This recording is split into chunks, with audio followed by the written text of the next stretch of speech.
हिंदू राष्ट्र कैसे बनाओगे? ये तुम्हारे बाप का देश नहीं है। तुम पूरे राष्ट्र को हिंदू बनाने की बात करते हो। एक गांव, एक ताल्लुक, एक तहसील, एक गली हिंदू बनाकर तुम्हारा बाप नहीं दिखा सकता। निजाम हैदराबाद ने 60 टन सोना भार कर इस देश की आजादी के लिए, इस देश की आबरू को बचाने के लिए, इस देश की इज्जत बचाने के लिए उसने कुर्बान कर दी अपनी सारी संपत्ति।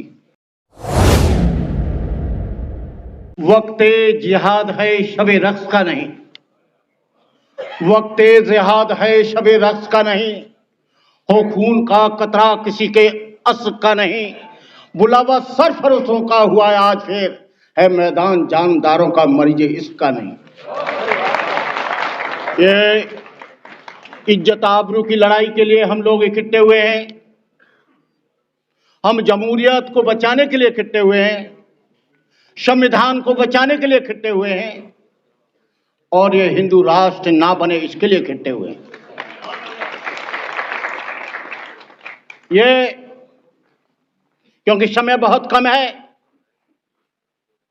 ये सारी चीजों से निजात कैसे मिलेगी? क्या हम ऐसे मीटिंग करते रहेंगे मिल जाएगी क्या? आज मैं अपने 50 वर्ष के साधु जीवन में दूसरी बार किसी मुस्लिम मंच पर आया हूं। मिल्ली काउंसिल ताल कटोरा में हुआ था, एक बार उसमें गया था, आज अब आया हूं, वो भी चाचा साहब की वजह से और आप सबके बहुत प्यार और मोहब्बत की वजह से। आप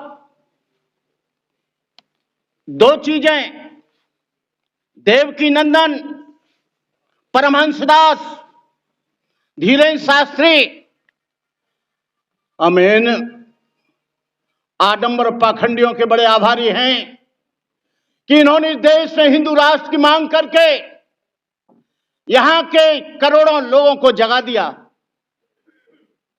इन लोगों ने संविधान को बदलने की बात कह के पूरे देश में हलचल मचा दी।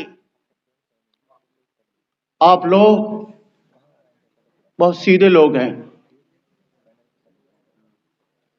ये देश, धीरेन्द्र शास्त्री को हमने कहा था, धीरेन्द्र शास्त्री हिंदू राष्ट्र कैसे बनाओगे? ये तुम्हारे बाप का देश नहीं है। ये देश मुसलमानों का है, ये देश ईसाइयों का है, ये देश सिखों का है, ये देश बौद्धों का है, ये देश जैनियों का है, ये देश दलितों का है, ये देश पिछड़ों का है। ये तुम्हारे 2% लोग इस देश को हिंदू राष्ट्र बनाएंगे तो मैं सोचता हूं इस देश के टुकड़े हो जाएंगे, ये देश खंड खंड हो जाएगा। लेकिन खालिस्तान की मांग करते हैं तो जेल के सींचों में ठोक दिया जाता है और बाबा लोग बेलगाम हो गए। ये लोग हिंदू राष्ट्र की बात करते हैं तो ये आराम से इनका सम्मान किया जाता है। नरेंद्र मोदी जी जाते हैं, सारे लोग उसका दर्शन करने जाते हैं। एक बात याद रखना, संविधान बदलेगा तो न आप जिंदा रहेंगे न हम जिंदा रहेंगे, न ईसाई जिंदा रहेगा न मुसलमान जिंदा रहेगा, न सिख जिंदा रहेगा न जैन जिंदा रहेगा। और मैंने तो शास्त्री जी से कहा था, मैंने कि शास्त्री जी यहां हिंदू बिंदु कहीं दिखाई देता नहीं, हिंदू है नहीं। तुम पूरे राष्ट्र को हिंदू बनाने की बात करते हो।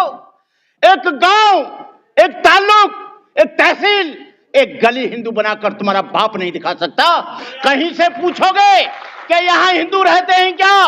लोग कहेंगे यहां हिंदू तो नहीं रहता, यहां पर चमार रहता है, यहां पर महार रहता है, धोबी रहता है, लुहार रहता है, कहार रहता है, सुनार रहता है, काछी रहता है, अहिर रहता है, गड़रिया रहता है। हिंदू जात की जात, जात में जात, जैसे केरा के पात, पात में पात। यहां कोई हिंदू बिंदु नहीं है।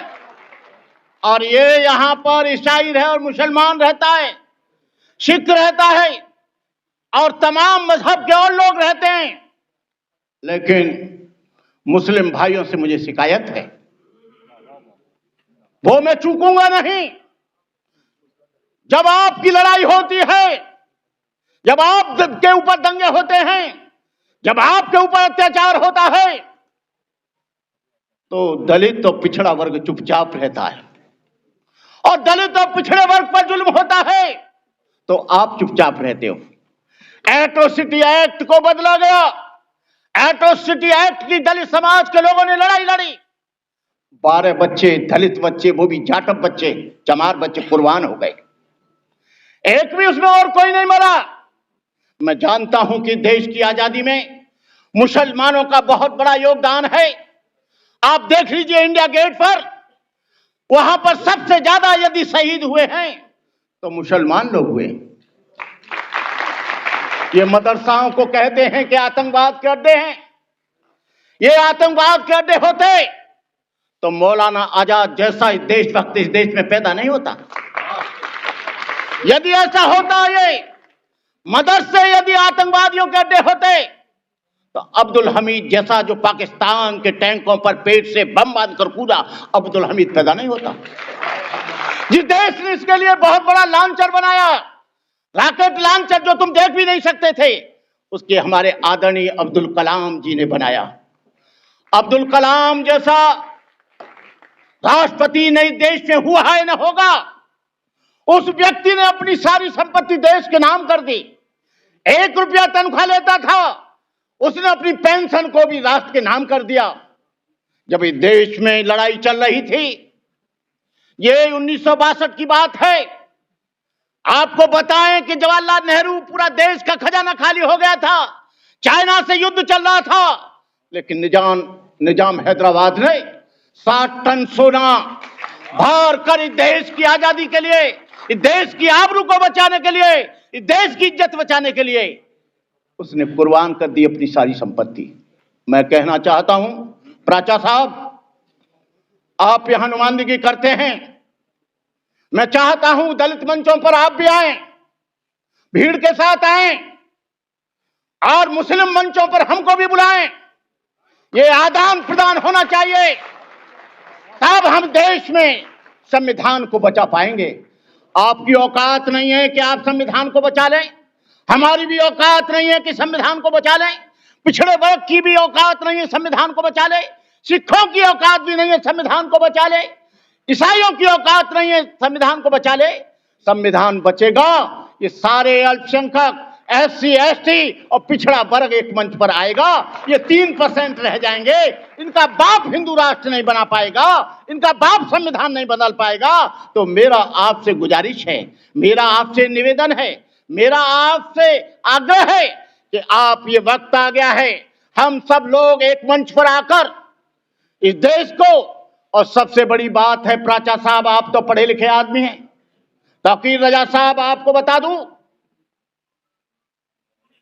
न्यायपालिका उनकी है, कार्यपालिका उनकी है, विधायिका उनकी है, मीडिया उनका है।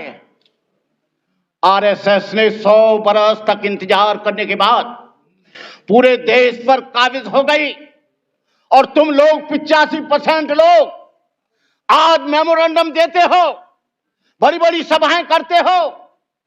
ये इसलिए करते हो कि कुछ कुत्ते लोग दलित लोगों में हैं, कुछ मुस्लिम लोगों में हैं, कुछ पिछड़े वर्ग के लोगों में हैं, जो अपने गले में विभिन्न पार्टियों का पट्टा बनाते हैं। यहां मुसलमान और पिछड़ा वर्ग और दलित वर्ग मिलकर एक पार्टी बनाए पॉलिटिकल, तब इस देश में आप कुछ बदलाव ला सकते हो, अन्यथा आप देश में बदलाव नहीं ला सकते। संविधान बदलेगा तो तुम बदल जाओगे, संविधान बदलेगा तो मस्जिद नहीं रहेगी, संविधान बदलेगा तो चर्च नहीं रहेगा। मैंने नया संविधान पढ़ा है, नए संविधान को मैंने बड़ी गहराई से, उन्होंने बौद्धों को हिंदुओं में जोड़ लिया है, जैनों को हिंदुओं में जोड़ लिया है। सबसे ज्यादा कहर उनका है तो ईसाइयों पर और मुसलमानों पर।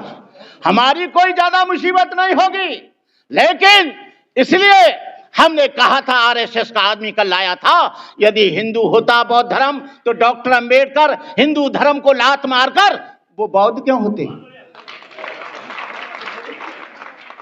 13 अक्टूबर 1935 को ये उनको क्यों कहना पड़ा कि हिंदू होना मेरे बस की बात नहीं, लेकिन हिंदू धर्म में रहकर नहीं मरूंगा। इसलिए उन्होंने समता के धर्म को, मानवता के धर्म को, इंसानियत के धर्म को, करुणा के धर्म को, मैत्री के धर्म को, भाईचारे के धर्म को उन्होंने स्वीकार किया। मैं आप लोगों से कहूंगा, 4 दिन की जिंदगी है, ये कोई आप 1000 वर्ष नहीं जिएंगे। हजरत आदम नबी से नीचे जमीन को चल बसे थे, नूह किश्ती बान मल्ला यार वो भी चल बसे थे, रस्तु और लुकमा और अफलातू हकीम मौत की दारुन लाए यार वो भी चल बसे, जिनका जमी पे था लश्कर फौजोसिया दिल के अरमा दिल में रहे यार वो भी चल बसे। आज हम उनके चलने के करते हैं बयां, लोग कल हमसे कहेंगे कि यार वो भी चल बसे। सब जाने के लिए बैठे हैं, मरने के लिए बैठे हैं। अपने जीवन में कुछ ऐसा कर जाओ जो आने वाली औलादें, आने वाली संतानें आपका और ये देश हमेशा याद करे। इन्हीं शब्दों के साथ मैं अपने दोस्त, अपने मित्र, अपने भाई को बहुत बहुत धन्यवाद देता हूं। तुम्हारी जो मुस्कान है ना, बड़ी कातिल है। तुम्हारी जो बात करने का तरीका है, दिल को छू जाता है। इस कातिल नजरों से मत देखा करो, कुछ लोग बेहोश हो जाएंगे।